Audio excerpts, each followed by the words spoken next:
Good evening. My name is Kim, and I'm a very grateful recovering adult child. Hi, Kim. Hi, Kim. And I'm so grateful to be up here because I've been so nervous about this for weeks now, let alone today. And so I guess I need to also introduce to you my inner child, which is little KJ. She is nervous tonight and has been all week. And I'd also like to introduce you to my loving parent. She has been reassuring little KJ she will be just fine. And part of the way I know that is because my higher power always helps me and will help her too. So I know she'll be just fine tonight. This week when I started trying to figure out what I wanted to speak about, I started last weekend, I wrote my notes, I did my daily readings, I prayed, I meditated, and I couldn't seem to quite get clear on what I was supposed to speak about. So I thought I would just wait, and I was sure it would come to me. So it didn't come on Saturday, and it didn't come on Sunday, and so I kept taking little notes and waiting. And it didn't come on Monday, and being one that likes to be well prepared, that was making me nervous. It finally came on Tuesday, and I was surprised to realize that what I'm supposed to talk about tonight is my ACA recovery story around money.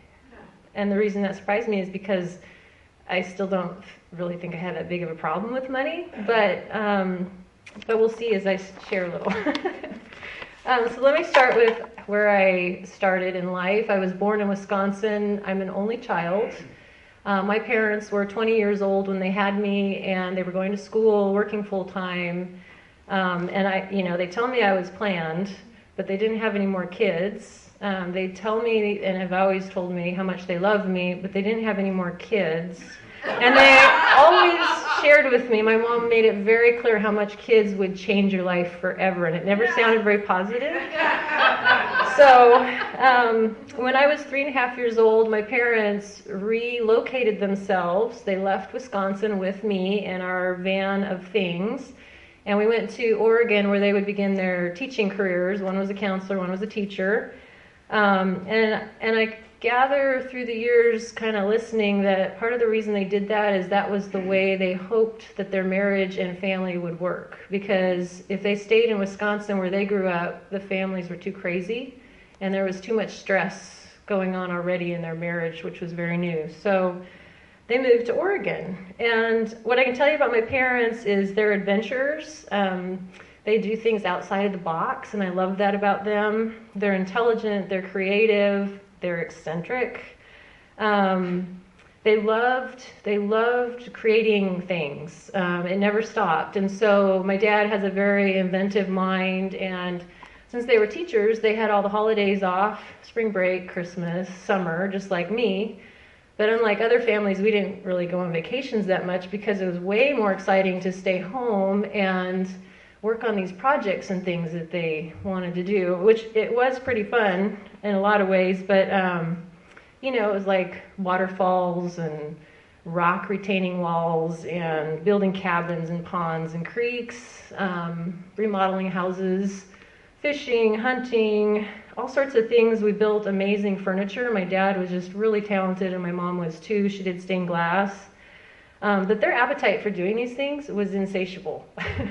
and I don't know about you. I mean, yes, it was fun on one hand, but there were 3 of us, my mom, my dad, and I, doing all these things, and it was a lot of work. And as the little girl growing up with them, it felt a little overwhelming sometimes, and I felt lonely. My way to connect with them was to do these big projects with them, and the way to be seen by them was to do it as well as them, which, I mean, little girl, 2 adults who have already a lot of years behind them, that was hard to do. I considered my parents to be very successful. I admired them. And my parents did notice me when I performed well at school, and they taught me to save money, and I started doing that at a very young age. They taught me by, whenever I get gifts from my family back in Wisconsin that was money, it would go in the piggy bank that was locked. I couldn't get at it. It didn't go spending things. So they taught me from a young age to save my money, and they helped me invest that money at a young age, and so I learned how to save money, and I was told it would be the way out one day. So from my parents, what I learned was to get the things you most desire, you make sacrifices, and sometimes it might be painful. I learned that everything costs money. We each choose how we want to spend our money. I learned you can do amazing things if you invest your time as well as your money. It is much more impressive when you do things yourself. If you fix your own car, if you mow your own yard, if you remodel your own house, it's much more impressive. And we felt very proud when our friends and family would come and admire these crazy things that we did, just the three of us, in all our spare time. You may choose to spend your money on frivolous things, which from my mom and dad's perspective would be the brand name clothes. It was much better to get those Sears jeans from the yard sale that had those knees that were rugged, those knees. It's much better to get that kind of stuff. But if you want to spend your money on those frivolous things, you can. My parents believed in doing whatever it takes for their home and yard projects, even if it meant just having what we needed for clothes and food, and maybe not doing fun things. We seem to still have money to go for pizza and drink beer on Friday nights, because that's what my parents did with their friends. But we didn't have money for other things like going to movies or whatever during those times, or we were doing whatever it takes. And I admired that. My parents paid their own way through college, and they told me many times while I grew up how they never asked for any money from their parents ever after leaving home, and they never ever went back home.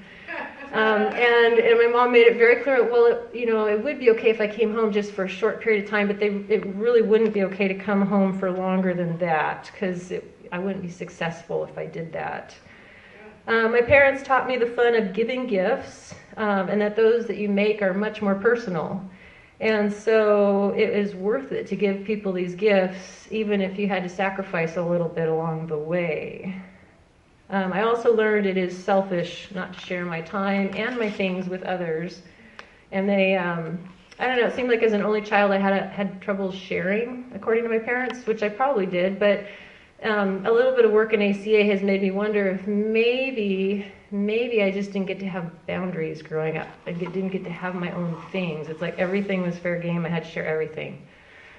Anyway, when I left home, I successfully implemented the things I learned from my parents. I saved money and invested for retirement. I purchased homes and yards that had potential, and then I started trying to fix them up. I obtained my college degrees without any cost to my parents, and I never asked for any financial help after leaving home, nor did I ever go back home, other than to visit. I generously gave gifts and shared my time with others at all costs because it felt good in that moment. And I gave whatever it takes in my job, my marriage, with my kids, and on projects supporting the home and yard improvement efforts. As a result, everything looked great. I had the pretty home, nice cars, 2 beautiful kids, a handsome husband, the beginning of a solid military career, a dog, and a cat. And my parents bragged to all their friends about me, so I was a success. What was really going on is I had been dealing with eating issues since the beginning of high school, and had gotten counseling during college to support my healing process.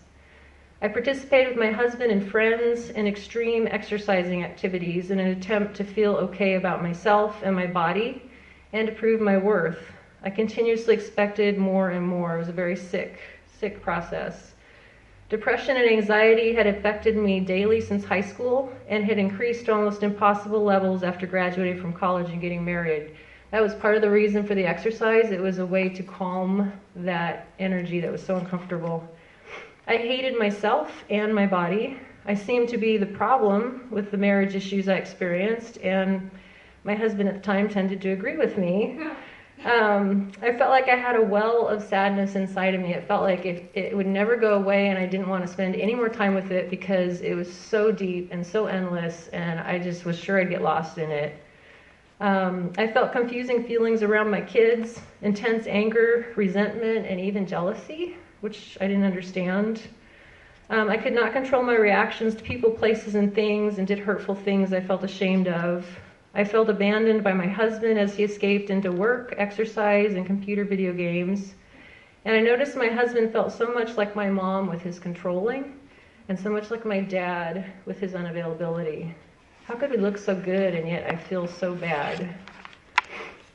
In 1997, during the final 6 months of my first marriage, I found Codependence Anonymous, I was taking a psychology class at the time for my master's degree, and my assignment was to go visit a meeting, 12-step meeting, and report back. And I was lucky enough to go to CODA, and what I found there inspired me because I saw people doing things that were making a difference, and a lot of it resonated. I didn't know why, because they were talking about these messed up childhoods and messed up lives, but it seemed like I had all that same stuff. And so I started attending the meetings. I worked the 12 steps. I tried to do different things, do it differently than I've always done. The program says crazy is doing the same thing over and over again, expecting different results. So I left the military. I left my first marriage. I dated. I managed my affairs as a single mom. I joined others in their spiritual journey in search of a closer relationship with my higher power. I loved that in this program you can take what you like and leave the rest, because it gave me that option to go to different spiritual places and find what was me finally. I also set boundaries with my parents when their actions were hurtful to my children and I, around drinking on a visit, for example, and the result was their withdrawal. In fact, it felt like silent treatment, and that was kind of the usual punishment when I was growing up. So the silent treatment lasted, or the withdrawal lasted, for 7 years, and the thing that shifted it was when I made amends, thanks to recovery, I was able to make those amends, but it was one of those that feels kind of bittersweet because it's like they didn't have anything to share back about it, and it was very enlightening. So anyway, I started to realize that something had been wrong while I was growing up. My self-esteem wasn't great, and I did crazy things to compensate for it. I had controlling behaviors I used in my efforts to relieve my anxiety. Hopefully if I made you do this or did that just right, I'd feel better. I definitely was codependent, placing others' needs before my own.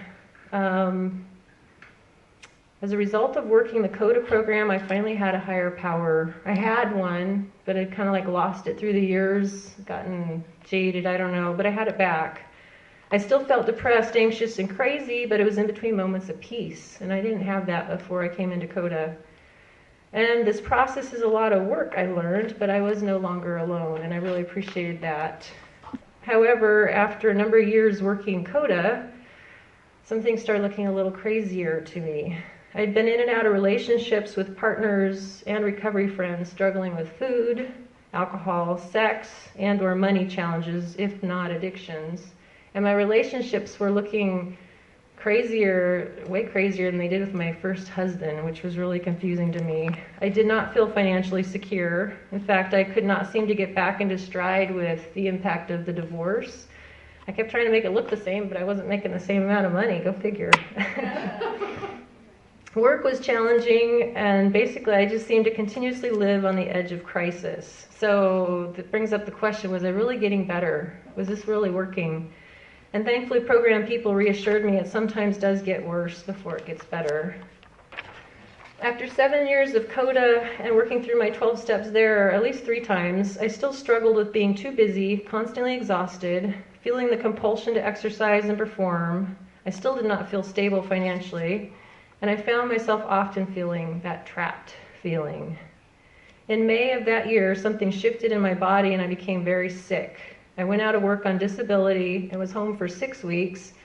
Tried to sleep it off, nothing changed, and I realized, shoot, I'm going to run out of money with this disability if I don't get back to work. So I was able to work part-time, and that sickness lasted for 3 years plus. I got well enough after 3 years that I could finally go back to full-time work, and then it just took a number of years, and it slowly left my body, whatever it was.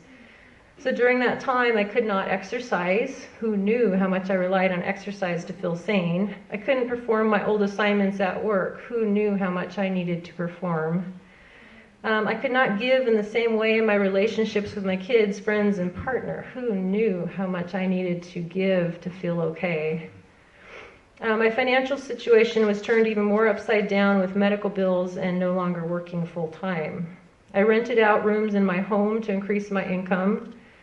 I asked my ex-husband for financial help, which is really hard because we didn't get along very well in our divorce, and I reevaluated my budget. I felt scared, lost, unlovable, inadequate, angry, and even sometimes hopeless. Yet during that time, because I'd been in 12 steps, I also had my higher power, and I definitely knew my higher power was doing something for me that I couldn't do. And one of the things that came when I was so sick, it was just this incredible fatigue among other things, and the anxiety was gone. I was so fatigued, my anxiety couldn't run in my body, and it was amazing. Like that was what told me, you know what, this might be going in the right direction, even though it's really uncomfortable. About that time, I started seeing a counselor. I tried different counselors over the years, but this one I really resonated with, and that was back in 2004, and I have seen him so much. I saw him 2 times a week to start with, and finally down to once a week. I've just seen him nonstop for the last 12 plus years, and that in conjunction with the 12-step programs has really made a difference for me. But back to the time when I got sick, that's when my denial started to slip away about my money issues. They kind of peeked out at me. So I'm not able to work full time. I have renters in my house to make more money. Meanwhile, I didn't want to miss out on anything just because I was sick and didn't have money. So I spent over $1,000 to take my kids and friends who did not have extra money either to go see the Lion King play in Los Angeles. I didn't want to miss out, and I didn't want to go alone. I knew they'd really appreciate it anyway. About that time, my tax advisor offered that sometimes when people have an illness, they can withdraw their investment monies. So I'm in my 30s, and I withdrew most of my retirement investments, but I didn't have a diagnosis, nor did I ever get one. So therefore, it was penalized at 10%, plus I was starting over again with my retirement monies. And what did I spend that on? Well, I spent it obviously to cover my lost income, my medical bills, but also trips to healing opportunities like Esalen and whatever I needed to do to feel better, because I really wanted to feel better. So here's the things that really stood out to me. I co-signed on a renter's college loan during that time period because I didn't know better, I guess. I didn't know, she seemed trustworthy. And it seemed like she was doing a good thing going to college. I support that. And I just didn't check with anybody. So anyway, she was able to push payments and allow the loan size to increase for 6 years and then never paid. So in my naivety, when the payments were finally due and she was not paying, I kept telling them, go talk to her, she's the one that needs to pay. So I learned the hard way how quickly my excellent credit could be downgraded, which was really frustrating. I also, about that time, allowed a friend, this is embarrassing, I also about that time allowed a friend with financial difficulties to use my good credit. So my home equity line that I wasn't using anyway was used to help her because she'd gotten in trouble financially, and so to help her start over, to cut up her credit cards, to get into her support system for her debt issues, we used my home equity line, but I didn't think about the consequences that then I would have that responsibility too if she didn't pay. And I didn't realize I wouldn't be able to refinance my home as the market went down. So I had to keep a higher interest rate for a lot more years than I would have. And I didn't realize how much that would dramatically change our relationship with communication bumps and the stress of the finances. Our really close friendship has changed significantly. I felt embarrassed by the poor decisions I made for myself, and I wondered, how could anybody with a good head on their shoulders do this? My parents did fine all my life growing up. Why couldn't I pull this off? So hang on just a second. Okay, 11 minutes left. In 2005, I'd been sick for a year, and ACA came tapping on my shoulders.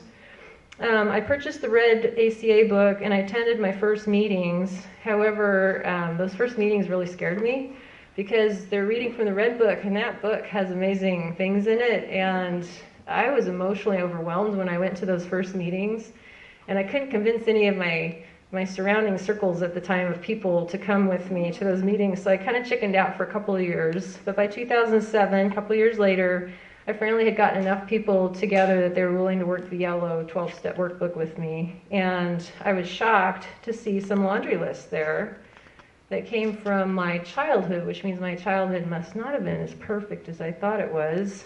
Trait number 5, we live life from the viewpoint of victims and are attracted by that weakness in our love and friendship relationships. Trait 6, We have an overdeveloped sense of responsibility, and it's easier for us to be concerned with others rather than ourselves. This allows us not to look too closely at our own faults. Helping somebody else with all these debt issues over there means I don't have any money issues, right? Trait 9, we confuse love and pity and tend to love people we can pity and rescue. So basically what I was learning is I needed to dig a little deeper and find out what was really going on for me. And so I started working the ACA program pretty heavily. I really appreciate in ACA the safety that I find in the meeting rooms. I need that safety to dig deeper, where I have that soft underbelly, if you will. And I started working the 12 steps. And so step 1, it was crazy to spend more money than I had. It was crazy to give my money or credit to others when it hurt me. It was crazy to expect healthy relationships when I overstepped the boundaries of generosity. I was powerless and I surrender. Step 2, I have a higher power. I am willing to accept help around these traits and character defects that are causing me these money issues. Step 3, higher power, please help me with this craziness around money that is affecting my relationships and my financial freedom. Step 4, I practiced self-honesty and courage as I looked back through my family history to unpack my story and figure out how in the world I had gotten here. What is this thing with money and these traits that are getting in my way? My step 4 inventory revealed my parents' way of living and doing projects taught me to live on the edge. We worked hard and we played hard to obtain some sort of balance. My parents were obsessed with doing as opposed to being. I learned how to constantly do so as not to feel. As those feelings were slowly coming up in my other program and I was working on all of that, I couldn't stand it, so I was starting to act out with the money and other things. I used the craziness of my money issues like a drug, emotional intoxication. It had filled the emptiness of being an only child with parents that were pretty much unavailable working on their projects. I was so afraid of abandonment. I chose people with poor financial circumstances, and I participated in unequal relationships to mitigate the risk of abandonment. I was so often abandoned and felt really scared growing up. I was so alone feeling. I had little ability to experience pain, mine or another's, so I gave money to help that person in pain. It would help them feel better, right? So then I'm better too. My self-esteem at that time was still so low, I didn't think I deserved more than another. Why were they having such a hard time? Why did I deserve to have the money? Well, here, let me help you. Let me give it to you. It's like I discounted or minimized how hard I had actually worked to get to where I was. Somehow I forgot that. So step by step, step 5, I admitted all of this to myself, a higher power, and all these money issues to people that I trusted, and I learned to be really honest. Step 6, I became willing to let go of the things that were getting in my way. Step 7, I practiced humility and I asked God to remove these shortcomings. Step 8, I practiced willingness and self-forgiveness. I looked more closely at how my financial issues had really hurt others as well as myself. While it seemed generous to give to them, I was enabling their financial issue to continue and not helping them reach their bottom. I was enabling unequal relationships. When I provided the money or credit, I was in a position of power over another. I selfishly attempted to control others by having them owe me. They wouldn't abandon me then, hopefully. I gave to others to temporarily fix my feelings of inadequacy or to stop the pain I felt when someone I cared about was in pain. I resented others when they did not appreciate my gift enough. I resented and judged others for the eventual consequences neither they nor I anticipated. By giving away too much, I was then not fully self-supporting and I had to rely on others. So I'm giving my money away to help them or giving credit away, but then I don't have enough. So then I can't really show up in the other relationships I have because I'm not self-supporting. I could see how important it was to move on to step 9 and make my amends.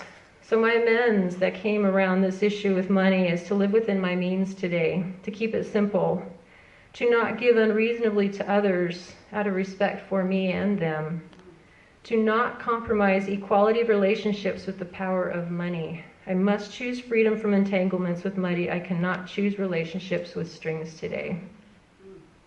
I have to learn how to sit with others in their pain and to sit with myself in pain and do nothing sometimes. And today that's part of my amends process. Part of my amends is practicing, obviously, forgiveness and courage every day. So before we get to the maintenance steps, 10, 11, and 12, let me introduce my husband. While I was becoming very clear on the depth of my money issues using the ACA steps, in 2007 I met my husband at a work conference. We kept in touch for a year and began dating in 2008. By 2009, we got married and began the rigorously honest process of managing our individual and shared finances. I had learned all these new things about myself, and I was in my living amends. Could I make this work in my new relationship? Could I trust myself? Could my new husband trust me? I was blessed with accountability and willingness to consider new ideas.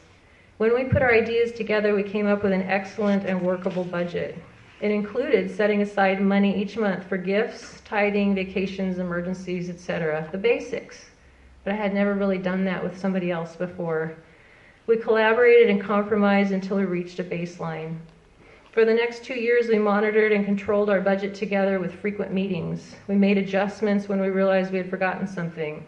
It was very accountable, and it was very frustrating sometimes having to stick to the budget, but I learned how to do it. I learned how to have those limits, and it was working. Steps 10, 11, and 12 helped me maintain my financial freedom. Step 10 requires honesty and teaches me discernment as I take that daily inventory, and I quickly clean up my messes when I make them. Step 11 is seeking and listening with prayer and meditation, and step 12, I practice love and self-love as I give away what I was so freely given. Some examples of how this is working. A few years ago, I noticed what seemed to be resentments coming up between my husband and I when we still had those little differences between gift giving or tithing or whatever it might be. Thanks to my inventory work, I can recognize my resentments quickly today. After prayer and meditating, it became clear it was time to make a change. My husband and I shifted our budget to be less shared, and this gave each of us more freedom. This enabled me to make quicker progress toward getting my debts paid off and empowered me to more actively manage my retirement savings and make progress towards becoming more self-supporting. It was so empowering to realize that I could bring that to my partner, my truth, and that we could make a change. Recently, my husband purchased a new car. My car is a 2005. And I felt that new car bug bite me a little bit. And thanks to the steps 10 and 11, I was able to recognize my higher power's will for me. I'm making huge progress. I paid off the college loan I co-signed on. It's done.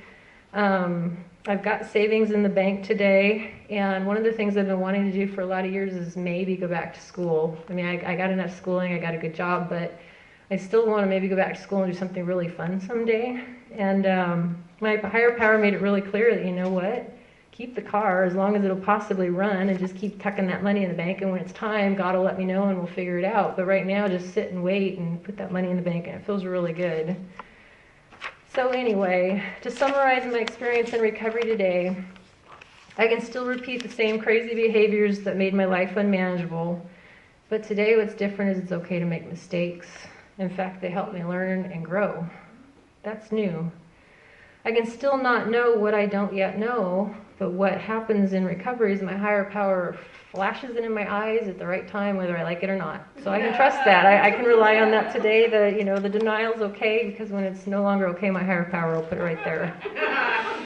I can feel trapped, abandoned, and distressed, but today these are signs to dig deeper, to choose to be curious and see what's underneath there. My inner child still takes me places I no longer want to go because she can't help it. She doesn't know better. But every time I work my 10-step process, I'm getting to know her better, what her needs are, how to help her more. My inner loving parent is growing new skills every day and so much wants to know that little girl. There are legitimate reasons for why I made such crazy decisions around money in the past. And if I use my tools from this program, if I use my higher power, I won't make those same mistakes again. They'll be different. I'll get to learn from them too. I have forgiven myself today, and I can celebrate just how darn human I am. So the promises I'm finding are coming true for me today. Thanks to recovery, I'm with a partner who is financially self-supporting. Promise 8.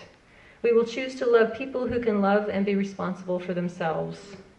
I no longer stretch my budget past its limits, specifically by gifting too much. Promise 9. Healthy boundaries and limits will become easier for us to set. My financial advisor says I'm on track for retiring at 62 if I keep doing what I am doing. Promise 6, we will enjoy feeling stable, peaceful, and financially secure. And I no longer compare myself to my parents or others to decide if I'm successful. Instead, promise 2, our self-esteem will increase as we give ourselves approval on a daily basis. Today I find strength by praying and asking God to help me set up my budget and make all my financial decisions. I find strength by committing to be fully self-supporting and taking action steps every day. I find strength by recognizing I have financial weaknesses. I don't trust myself to be financially savvy these days, so instead I get advice from a financial advisor, a tax advisor, a counselor, or other recovery people to figure out what their experience has been and then move forward after praying to my higher power. Today I do what I say I will do. I pay myself first in accordance with my budget. My budget includes self-care, savings for the future, gifts, tithing, and it feels so wonderful to have generously set up my budget and then stick within those limits. So what I'm finding is by working my steps daily, I can trust myself with money. My hope is that I can live the promises more fully every day and help others do the same. And I do hope that I continue to grieve this stuff that kicks up, that's embarrassing, that makes me feel sad, and connect the dots. Because in this program, as soon as I connect those dots, it's so okay. Like that's where I can heal, and that's where I can begin to live again. So in closing, I just want to share how grateful I am for this program. When I came in, I thought 12 steps was 12 steps, but coming into ACA, what I'm finding, there's safety here. The words that come up in our readings so frequently, it's gentleness, humor, love, and respect. Those 4 words help me in so many situations. If I say those 4 words to myself, gentleness, humor, love, and respect, for myself and the person next to me that's just pissed me off about something or triggered me or whatever, I can come right back to where I want to be. This is a wonderful program. So I'm just really so grateful for having found it, and I really appreciate the opportunity to share tonight because it was scary, and it's good to do scary things in recovery because it helps me grow. So thank you.